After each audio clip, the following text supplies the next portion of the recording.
میں نے ابھی دیکھا ایک اور وہ یہ کہ آپ نے کہا کہ والد یا والدین کے جانے کے بعد کچھ چیزیں جو ہیں وہ بچوں پہ اولاد پہ فرض ہو جاتی ہے. زیادہ تر اس کے اندر یہ کہ جو بڑے بیٹے پہ ہوتا ہے کہ بڑے بیٹے پہ نماز ہو گئی یا قرض ہو گیا یہ ادا کرنا بڑے بیٹے پہ ہوتا ہے. اسلامکلی مطلب دین ہمارے کیا کہتا ہے کہ کیا صرف بڑے بیٹے پہ یہ واجب ہے یا باقی سب بچوں پہ بھی ہوتا ہے, اور اس کا کس چیز پہ مطلب تو ہے کہ ہر آدمی کی جو عبادتی کام ہے نا جو خدا کی طرف سے واجب ہے وہ خود اس انسان پر واجب ہے, کسی دوسرے پر واجب نہیں. لیکن اس مورد میں استثناء ہے, بڑے بیٹے پر واجب ہے, دوسرے بیٹوں پر واجب نہیں ہے. وہ اگر بجا لائیں بڑے بیٹے کی اجازت سے تو کوئی حرج نہیں ہے, لیکن واجب بڑے بیٹے پر ہے. اس کی بھی ایک وجہ ہے کہ جو باپ کی جو پرسنل چیزیں ہیں نا, اس کی سواری, اس کا لباس, اس کی خاص استعمال کی چیزیں جو آج ہم کہیں موبائل وغیرہ چیزیں, یہ وراثت میں تقسیم نہیں ہوں گی, صرف بڑے بیٹے کو ملیں گی. شریعت میں بڑے بیٹے کو ملیں گی. اس کے عوض میں کیا ہے, باپ کی جو نمازیں رہ گئی ہیں واجب وہ بڑے بیٹے پر واجب ہے, اس نے بجا لانی ہے. یہ اس کو اعزاز مل رہا ہے خدا کی طرف سے.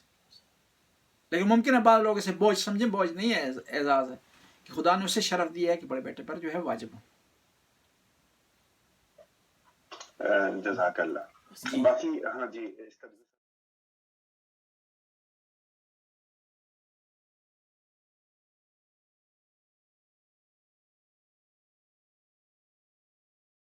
ٹرانسفر ہو جاتی ہے. یہ جو کنبے کی کفالت کی نہیں, وہ نہیں ہے, ذمہ داری اس پر نہیں. وہ اگر بجا لائے تو اچھا ہے, ثواب ہوگا اس کو, لیکن اس پر واجب نہیں ہے کہ اپنے چھوٹے بھائیوں کی کفالت کرے. جو کفالت کے حوالے سے آپ کی 3 جو ہے وہ افراد کی آپ کی کفالت آپ پر واجب ہے, والدین کی, اولاد کی اور زوجہ کی, یہ واجب ہے. اس کے علاوہ کسی کی کفالت آپ پر واجب نہیں ہے, مگر کہ نظر و قسم کے ذریعے آپ منت مانتے ہیں, کچھ چیز واجب کرتے ہیں اوپر یا قسم اٹھا لیتے ہیں تو وہ علیحدہ چیز ہے, ورنہ کسی کی کفالت آپ کے ذمہ نہیں ہے, صرف 3 افراد کے علاوہ. نان نفقہ آپ پر واجب نہیں. یا جو جانور آپ نے رکھے ہوئے ہیں وہ آپ نے رکھ لیے ہیں, اب آپ پر واجب ہے کہ ان کا خیال رکھیں, ان کی کیئر کریں. اگر آپ ان کی کیئر نہیں کریں گے جانور کی, اور اسلامی حکومت ہو تو اسلامی حکومت آپ پر زبردستی کر سکتی ہے, یا ان کو بیچیں یا ان کو آپ جو ہے ان کی کفالت کریں, ان کو کھانا دیں, ان کو جو ان کو چارہ ہے, کھانا ہے, جو چیزیں ان کو دیں ضروری.